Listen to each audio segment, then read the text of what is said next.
फुरसुंगी येथील हॉटेल व्यावसायिक सतीश सातबा वाघ वय 55 हे बायको मोहिनी आणि 2 मुलांसह राहत होते. याशिवाय इतरही काही त्यांचे व्यवसाय होते. समाजामधील एक प्रतिष्ठित व्यक्ती म्हणून त्यांची ओळख होती. हातात पैसा असेल तर माणसाला छान चोखीत राहण्याचा नाद लागतो. काही वेळा व्यवसायाच्या निमित्ताने केलेला एखादा नाद नंतर व्यसन बनतो आणि त्याचा त्रास घरादाराला होऊ लागतो. सतीश यांनाही दारू पिण्याचा नाद लागला होता. त्यामुळे नशेत ते बायकोशी काही वेळा वाद घालत असत. तसेच त्यांचे सारे व्यवहार हे त्यांच्याच हातात होते. या व्यवहारामध्ये त्यांनी कधीही आपल्या बायकोला सहभागी करून घेतले नाही. व्यवहारातील कटकट ते बाहेरच्या बाहेर मिटवत होते. हेही चांगलेच होते, पण त्यांच्या या वर्तनाचा त्रास बायकोला होतो हे कधी त्यांच्या लक्षात आले नसावे. आपला नवरा आपल्याला कमीपणाची वागणूक देतो अशी भावना मोहिनीची झाली होती. नाही म्हणता वाघ परिवाराने ज्या काही खोल्या भाडेतत्वावर भाडेकरूंना दिल्या होत्या, या भाडेकरूशी मोहिनी यांचे बोलणे चालणे होते. वाघ यांच्या एका खोलीत अक्षय उर्फ सोन्या हरीश जावळकर आणि त्यांचा परिवार राहत होता. हा परिवार 2001 ते 2016 पर्यंत फुरसुंगी परिसरात राहत होता. सोन्या हा मोहिनीच्या मुलांचा मित्र होता, म्हणजे तो तिला तिच्या मुलाप्रमाणेच होता. भाडेकरूचा मुलगा मुलाचा मित्र असल्याने सोन्या आणि मोहिनी यांच्यात बोलणे चालणे होत होते. मोहिनी आणि सोन्या यांच्या वयात तब्बल 18 ते 19 वर्षाचा फरक आहे. साहजिकच त्यांच्यातील बोलण्याचा कुणी गैरअर्थ काढण्याची शक्यताच नव्हती. पण 19-20 वर्षाच्या सोन्या आणि 40ची मोहिनी यांच्यात जवळीक वाढत गेली. आईप्रमाणे असणाऱ्या महिलेकडे कामुक नजरेने पाहणे किंवा मुलासमान युवकाशी जवळीक निर्माण करणे हे निषिद्धार्थच आहे. समाजाला अधोगतीकडे घेऊन जाणारी ही मानसिकता आहे. पण अलीकडचा जमाना बिघडत चालला आहे. प्रत्येकाचा विचार मी, माझा आणि माझ्यापुरता असा झाला आहे. केवळ आपल्या सुखासाठी प्रत्येकजण नीतिनियम व विधिनिषेध गुंडाळून ठेवत असल्याची भयानक परिस्थिती आहे. या प्रकरणातही तेच झाले. मुलासमान सोन्याला मोहिनीने जवळ केले, तर आई समान मोहिनीचे सोन्याला आकर्षण वाटत होते. त्यातून ते दोघे प्रेमात पडले. पाहता पाहता हे प्रेम बहरले आणि सारे काही गुंडाळून ठेवून ते अनैतिक संबंध ठेवू लागले. त्यांच्यातील हे संबंध चोरी चुपे सुरू असले तरी त्यांच्या वागण्यातील फरक लक्षात यायला वेळ लागला नाही. 8 वर्षापूर्वी सतीश यांना मोहिनीचा संशय आला. तिच्या वागण्यात काहीतरी बदल झाला आहे. ती सोन्याशी जरा जास्तीत जवळीक करते. यांच्यात काहीतरी नक्की संबंध आहेत. या संशयातून सतीश यांनी पत्नीला फैलावर घेतले. तसेच सोन्याला खोली सोडायला भाग पाडले. त्यानंतर हा परिवार याच परिसरात दुसरी खोली भाड्याने घेऊन राहू लागला. तर सतीश आणि मोहिनी यांच्यातील वाद पूर्वीपेक्षा वाढला. सतीश हे मोहिनीचा संशयातून शारीरिक व मानसिक छळ करू लागले. इतके होऊनही सोन्या आणि मोहिनी यांच्यातील संबंध बंद झाले नव्हते. ते दोघे आता बाहेर भेटत होते आणि संबंध ठेवत होते. मात्र त्यांना वारंवार भेटता येत नसे. दोघांनाही एकमेकांकडून मिळणारे सुख हवे होते, पण भेटण्यात अडचण निर्माण झाल्याने ते वेगळा विचार करत होते. एकतर मोहिनीचा नवरा सतीश यांनी कोणत्याही व्यवहारात तिला सहभागी करून घेतले नव्हते. याचा राग मोहिनीला होता.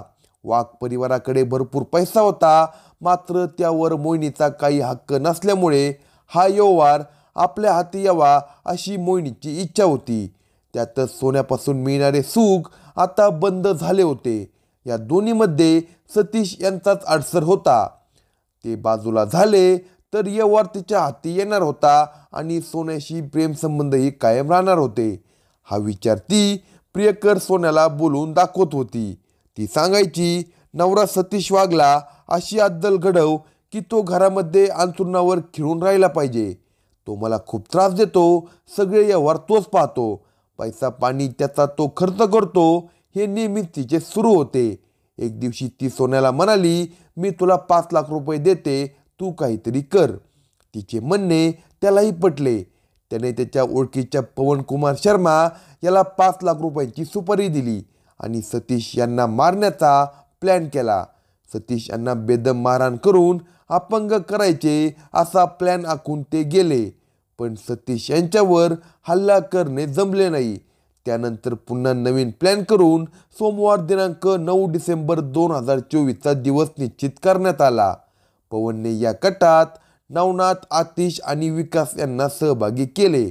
सतीश याचे अपहरण करायचे, त्यांचे हातपाय तोडून अपंग करायचे असे ठरले होते. ते अपंग होऊन अंथरुणाला खिळे की सगळा कारभार आपल्या हातात येईल.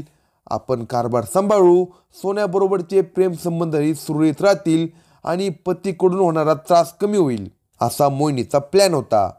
सतीश वाघे मॉर्निंग वॉकला बाहेर पडले तेव्हा दबा धरून बसलेल्या मारेकऱ्यांनी त्यांचे अपहरण केले. कारमध्येच मारेकऱ्यांनी सतीश यांना मारहाण केली. यावेळी त्यांच्यात झटापट झाल्यामुळे सतीश यांनी मारेकऱ्यांना बघितले होते. सतीश हे आमदारांचे मामा आहेत, त्यांना जिवंत सोडले आणि त्यांनी आपल्याला ओळखले तर आपली धडगत नाही हे आता मारेकऱ्यांच्या लक्षात आल्यामुळे त्यांना जिवंत सोडायचे नाही या विचाराने त्यांनी ऐनवेळी प्लॅन बदलला. मारेकरांनी सत्तूरने सतीश यांच्यावर सपासप वार केले. जवळपास 72 वार करून सतीश यांची निर्घुण हत्या करण्यात आली. त्यानंतर पुरावा नष्ट करण्याच्या उद्देशाने मृतदेह शिंदवणे घाटात निर्जन ठिकाणी टाकून ते पसार झाले. दरम्यान सतीश यांचे अपहरण केले तेव्हा रस्ता निर्मनुष्य असला तरी इतर काही लोक मॉर्निंग वॉकसाठी आलेच होते. त्यातील खोडणर यांनी सतीश वाघ यांचे अपहरण झाल्याचे पाहिले. ही माहिती त्यांनी वाघ यांच्या घरात दिली. त्यावरून सतीश वाघ यांचा मुलगा ओंकार सतीश वाघ यांनी हडपसर पोलीस स्टेशन येथे जाऊन आपल्या वडिलांचे अपहरण झाल्याबाबतची फिर्याद नोंदवली. कुणीतरी अज्ञात व्यक्तीने अज्ञात कारणावरून माझे वडील सतीश वाघ यांचे अपहरण केल्याची तक्रार नोंदवण्यासाठी आलो आहे. सकाळच्या वेळी अपहरणाची फिर्याद नोंद झाल्याने तत्काळ हडपसर पोलिसांनी हा प्रकार पुणे शहर पोलीस मुख्यालयाला कळवला. अपहरण झालेल्या व्यक्तीचे वर्णन घेण्यात आले. तसेच ज्या चारचाकी गाडीमधून अपहरण झाले आहे त्या गाडीची माहिती, आजूबाजूच्या परिसरात असलेल्या CCTV फुटेजची माहिती घेण्यात आली. दरम्यान येणाऱ्या जाणाऱ्या गाड्यांबाबत बारकाईने पाहणी करण्यात आली. काही गोपनीय बातमीदारांमार्फत अपहरण झाल्याबाबतची माहिती कळवण्यात आली. संपूर्ण पुणे शहर पोलीस दल या घटनेच्या तपासावर होते. सकाळीच अपहरण झाल्याने सर्वत्र चर्चेला उधाण आले होते. त्यामध्ये अपहरण झालेली व्यक्ती या भागातील आमदार योगेश टिळेकर यांचे मामा असल्याने संपूर्ण तपासावर बारकाईने लक्ष वेधले जात होते. क्राईम युनिटचे सर्व कर्मचारी व अधिकारी अत्यंत बारकाईने CCTV फुटेज चेक करत होते. तसेच काही खास खबरे बातमीदार यांनाही पाचारण करण्यात आले होते. पोलीस यंत्रणा कोणावर संशय आहे का, कोणाबरोबर वैर वगैरे आहे का या बाजूने तपास करत होती. याच दरम्यान त्या दिवशी संध्याकाळी शिंदवणे घाटामध्ये काही मित्रमंडळी खाण्यापिण्याची पार्टी करण्यासाठी गेले होते. या घाटामधील टेबल पॉइंट या परिसरात ते लोक गेले. ते लोक जळण्यासाठी सरपण शोधत होते. त्यावेळी त्या लोकांना गंभीर जखमा असलेला मृतदेह दिसला. मग त्या लोकांनी उरुळी कांचन पोलीस स्टेशनला जाऊन या घटनेची माहिती दिली. मग उरुळी कांचन पोलिसांनी त्या मृतदेहाचा फोटो काढले. तेव्हा सकाळी हडपसर पोलीस स्टेशनला दाखल अपहरण झालेल्या व्यक्तीच्या फोटोशी हे फोटो मिळते जुळते असल्याचे लक्षात आले. मग तत्काळ सदरचा मृतदेह पंचनामा करून पोस्टमॉर्टमसाठी ससून येथे पाठवण्यात आला. सतीश वाघ यांचे अपहरण करून एवढा निर्घुण खून करण्यात आला. त्यांच्या अंगावर चाकूचे तब्बल 70 वार केले होते. त्यामुळे काहीतरी भयानक कारण असावे असा पोलिसांचा अंदाज होता. या गुन्हेगाराचा शोध सुरू करण्यात आला. तसेच CCTV मध्ये दिसून आलेली चारचाकी कोणाची याबाबत शोध सुरू करण्यात आला. क्राईम युनिटच्या अधिकाऱ्यांनी अत्यंत कौशल्यपूर्ण व बारकाईने तपास करण्यास सुरुवात केली. त्यावेळी त्यांना एका खबऱ्याकडून माहिती मिळाली की पवन कुमार शर्मा वय 30 याची ती गाडी आहे. पोलिसांनी त्याला सापळा लावून ताब्यात घेतले. त्याच्याकडे सखोल चौकशी केली असता सुरुवातीला तो काही बोलत नव्हता. मग मात्र क्राईम युनिटच्या अधिकाऱ्यांनी त्याला पोलिसी खाक्या दाखवल्या. तेव्हा पवन कुमारने आपल्याबरोबर असलेल्या सहकाऱ्यांची नावे दिली. पोलिसांनी त्याच्या सर्व सहकाऱ्यांना ताब्यात घेतले. पवनला आणि त्याच्या सहकाऱ्यांकडे खोलात खोल शिरून सतीश वाघ यांच्या खुनाचे कारण विचारले तेव्हा पवनने सांगितले की अक्षय उर्फ सोन्या जावळकर वय 29 याने हा खून करण्यासाठी 5 लाख रुपयांची सुपारी दिली होती.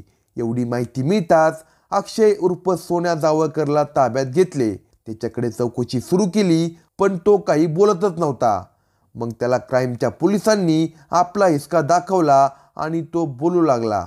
अशाच नवनवीन क्राईम स्टोरी ऐकण्यासाठी कलम 302 या मराठी चॅनलला सबस्क्राईब करा आणि आपल्या प्रतिक्रिया कमेंट बॉक्समध्ये कळवा.